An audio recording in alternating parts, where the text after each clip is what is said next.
వీధి కుక్కలు ఆకలి కోసం అలమటించే మూగజీవాలేనా?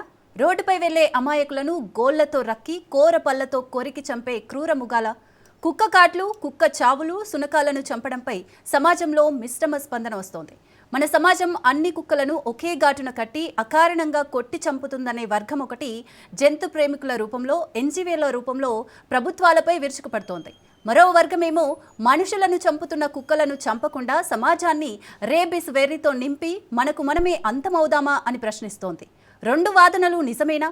ఏ వాదనలో పసలేదు?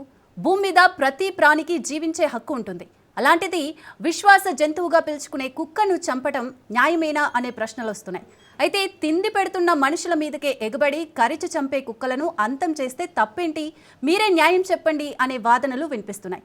వీధి కుక్కల స్వైర విహారంపై సుప్రీంకోర్టులో కేసులు నమోదు కావడం, దేశ సర్వోన్నత న్యాయస్థానం ఈ మధ్య ఇచ్చిన తీర్పు సంచలనం కావడంపై జంతు ప్రేమికులు ఒకంత అసహనం వ్యక్తం చేస్తున్నారు.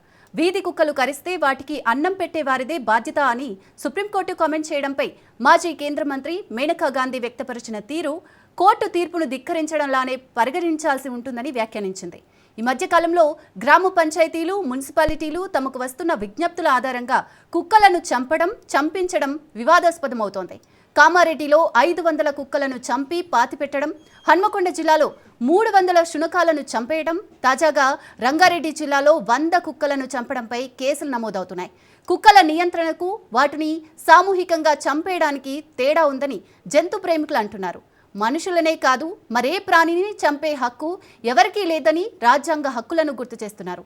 అయితే మనుషుల ప్రాణాలను తీస్తుంటే జంతువులను ప్రేమించుకుంటూ కూర్చోవాలా అనే ప్రశ్నిస్తున్న వాళ్ళు ఉన్నారు. వీధి కుక్కలు రోడ్డుపై వెళ్తున్న అమాయక చంటి పిల్లలను పీక్కు తింటుంటే మీరెక్కడికి పోతున్నారని డాగ్ లవర్స్ను, తమ కుటుంబ సభ్యులను కోల్పోయిన తల్లిదండ్రులు ప్రశ్నిస్తున్నారు.